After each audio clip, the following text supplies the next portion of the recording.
Magic the Gathering's reserve list. Where is it going to be in 10 years? And how much investing have you done?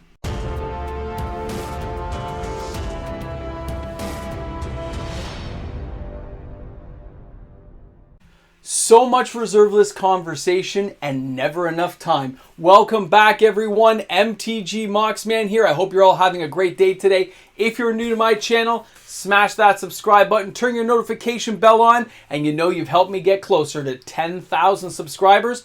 And by the way, watch the videos till the end. Stuff goes in that box. There is a reason to watch the videos all the way through. All right, guys, let's jump into this. The reserve list. You know what I think is amazing? Is that it keeps going up. It keeps going up. It hasn't stopped. Certain cards may slow down. Certain things may hinder the growth. But overall, it always goes up. Even when it crashes, it recovers and goes higher. Just like a regular stock market. Now, before we get really in-depth into this, reminder.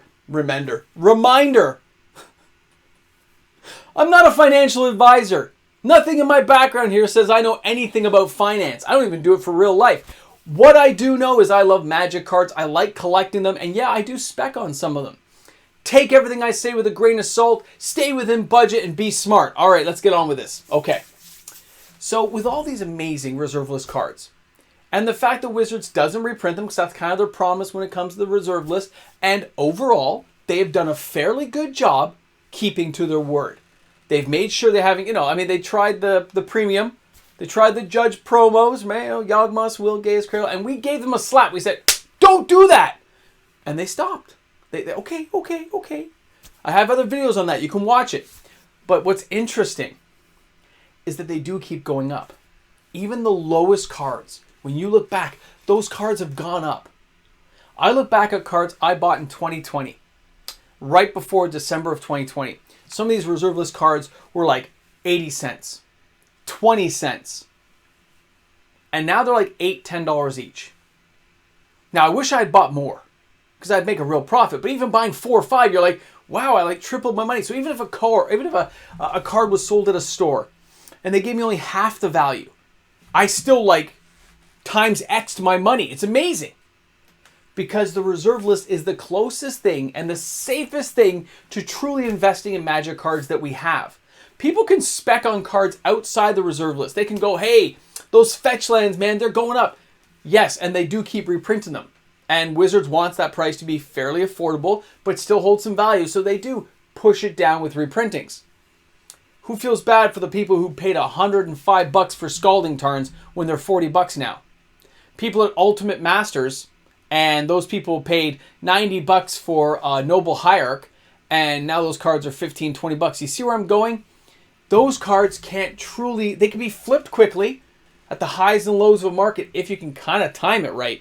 But when it comes to long-term growth in Magic the Gathering, it almost always happens in the reserve list. It's very interesting because everything else is fair game to Wizards of the Coast, and any player who really wants to get in there with the card side of things tends to go for reserve list cards. Now, when it comes to sealed boxes, I'm not getting into that today. I'm talking reserve list cards outside of the packages. I'm not talking about sitting on these for 20 years. I'm talking about the cardboard you see in the background today that fills the background. They go up. Now, earlier on, a couple of months ago, I think it was back in September, I did a buyout video where I said, I'm going to buy Soldevi Excavations. It's always kind of been the card of the channel, and I wanted to show the effect on the secondary market when I went and bought just, 4 or 5 a month. But guess what? A lot of you guys on my channel bought them too, and the market went, ah! And other channels were saying, there's a public buyout going on. They didn't say where it was coming from. They said, there's a public buyout, and this channel is encouraging people to buy this card. I encourage people to buy reserve list cards because they're awesome. But nobody had to listen to me, and nobody had to do it. You guys decided on your own, but you joined in the fun. And that card went from $20 to basically $50. But isn't it interesting that even today, which I'm going to show you, the stickiness of that price is holding. It is not losing value. It is staying there. And I saw a couple in a few Commander decks. It was pretty cool. Now, after that video, I did one on City of Shadows because the Dark has a very small print run. 65 million cards is nothing. I get it. What's the attrition rate? Who knows? I just say 50%. But that card sold only 150 copies I've got a tracking on right now. But look at the price. It went from $70 up to 100 plus. And that was only 100 copies moving. What happens if somebody walks in with $10,000 and buys them all? Is there that many even left on the market? Have you seen how many are out there? All these reserve list cards have very low availability. It's insane. And it's getting worse every day. And I'm seeing it. And I'm tracking it. And I'm telling you guys on my channel. I'm telling my patrons. I'm telling you guys on my Discord, my YouTube supporters, and of course the viewership. It's getting harder. And the cool thing is, some of these cards we told people that I said, hey, this is a good card. I see future value here. I'm parking some money in this card because I think it has somewhere to go. Okay? Some of you guys did too. And think about it. This is like the ground floor of how some of these cards are. And they start going up and you're like, wow, I bought that card for like $3. It's like $12 now. But if you bought 100 copies, think about what, now of course you have to be able to sell these cards. That's an entirely different matter. But if you just want to park your money and you're willing to wait 20 years to get a return on that card, think about where you'll be. Maybe sell the odd one here and there and make a little cash. But the idea is you're going to hold it long term because you love it. I understand that there's cards like Mox Amber I hold thousands of. And they could reprint it at any time and I'll lose all my money. But I don't care. Because I bought that, my average cost basis of that card is only $7 and change. So I can afford to lose that money because I've already had it for a few years and I enjoyed buying it. And I have no intention of getting rid of them. But when it comes to these reserve list cards, they won't be reprinted. So they'll just slowly have ups and downs, but they'll always inch slightly higher as the years go by. It's so fascinating to see this happen. Now, let me show you a couple of cards here. Here are the 5 cards I've spec'd on. That's what we're going over today. If you take a look here, you see Thrall Champion from Fallen Empires. That's right, Fallen Empires! And this card is $9.50 now for a light plate. Near mints are a little bit higher in Canada. The average is $7.95 US. The market is $7.86 US. And €3.78 will get you that card. The sales are high. People are still buying it. Commander, Legacy, Vintage. Look at the spike there at the end. That's the spike. That bottom spike to the top spike. We caused that on this channel. We're doing it. This small little channel that nobody watches, we're the ones doing it. So, that's a Fallen Empires card. They used to be like 20 cents. Mind blown yet?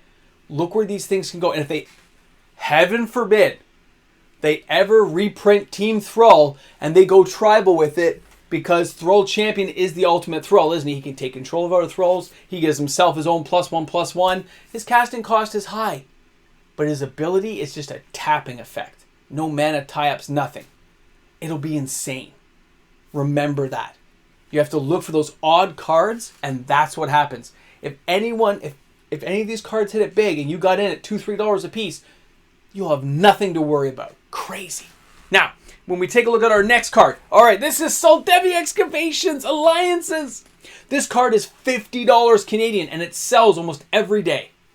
Now, the one I saw here, $50 Canadian for near mint, but it also had shipping of like 20 bucks. So I was like, I had to put the shipping in there to warn you guys. Like, that'd be a $70 card for that Soldevi Excavations. It is playable in Commander, Legacy, and Vintage. You can see there, it's $31.86 is the average. The market is $33.79. And €20.22 will get you that card. The sales on this card are high. It's selling every day. And I've seen it in Commander a couple times because they're like, hey, I can replace this with a couple lands they were talking about. And they had ways of bringing their cards back. Boom. Amazing. I'm telling you. When we take a look at the next one, Lodestone Bauble. Now, this one went up, of course, because of that Crimson Vow. But it also had quite a few sales. It's $16 Canadian near mint plus shipping because it is a little bit higher, especially in Canada compared to other places. The formats, Commander, Vintage, Legacy. The sales are high, of course. You can see the average there is $13.99 US. The market is $10.84. A lot of heavily played and moderately played copies. And €6.21 will get you that card. You see that next spike? Guess what? That spike is us again. All these cards are ones I've recommended on the channel that I'm buying. And because a lot of you guys jumped on board, this is what happens when a little bit of money enters the market. What happens if 20,000 or 50,000 entered the market? What happens? Answer me. Think about that. Can you even find 500 copies to buy? 1,000 copies to buy? It's going to be kind of crazy, guys. I'm telling you. Now, our next card. All right. Bolduvian Trading Post. $9 Canadian near mint. This card is just starting to rise up from its previous highs. This card did not sell nearly as many as other ones I have recommended. I have 35 copies, I believe. Formats permitted are Commander, Legacy, and Vintage. The sales are high, though, because it's selling more than a copy every day. The average is 906. The market is 832 US, and €6.74 will get you that card. The funny thing is, people know this card's going up, and they are raising their prices. But it's very interesting to me that all these cards have higher than average sales, and there's only so many out there. So it can't continue forever. The prices are going to start getting jacked up. If somebody comes in and buys 10, 20, 30 copies all at once, we're going to see a price spike. When you look on things like TCG and Card Market, some of these places are running very low on inventory.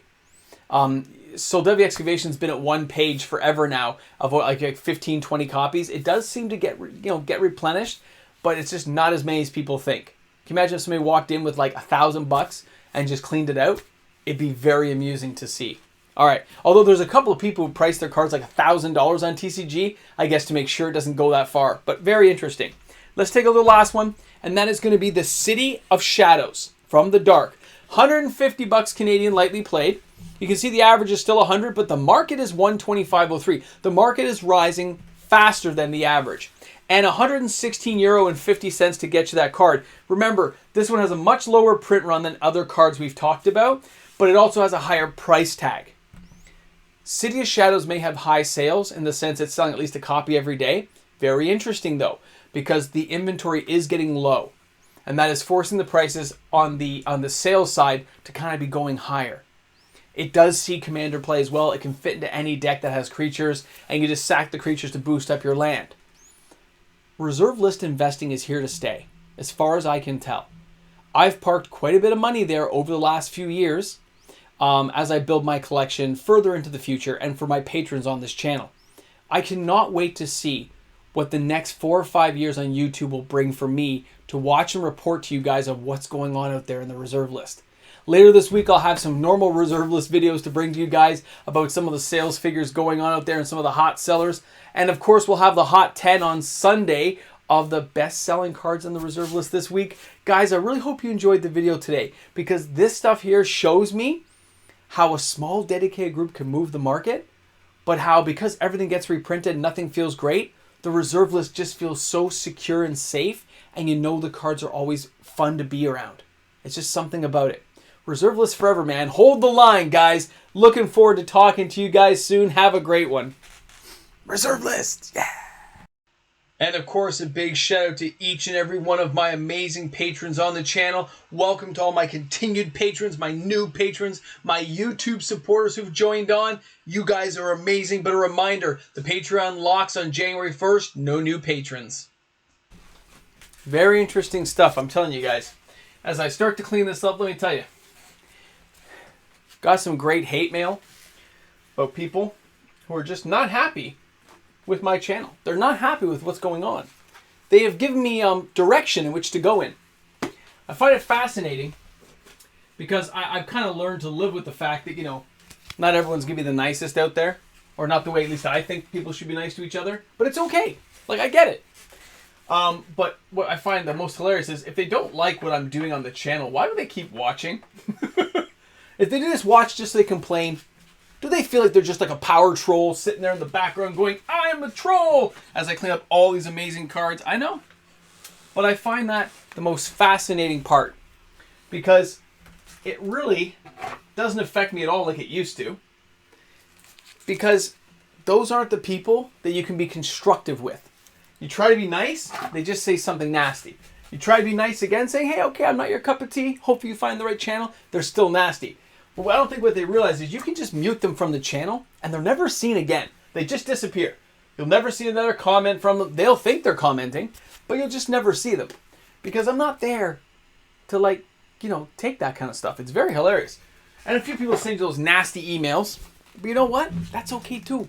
If it's constructive, great. Sound didn't come off right. A slight glitch in the video. I get that. No problem. But saying I'm like a reserve list killer, I'm sorry to say. I politely disagree with you. And I don't know. I'm in a really good mood. I got my internet fixed. I got to hang out with you guys today. I wish my mail day opening had done better because you guys helped buy this. Everyone on this channel helped pay for it. So it's very, very cool for all you guys who make it to the end. I really appreciate it. And for those who don't appreciate the channel, please don't watch. Find something better to do with your time. Spend some time with your family and friends. Have a good time. Walk your dog. Do something you enjoy doing. If you don't enjoy reserveless collecting, don't collect it. Leave it to the rest of us. And if you do like collecting it, start slow, build your way up. But never buy more than you can handle and stay on budget. I know it all went into the Patreon box. You guys noticed that, didn't you?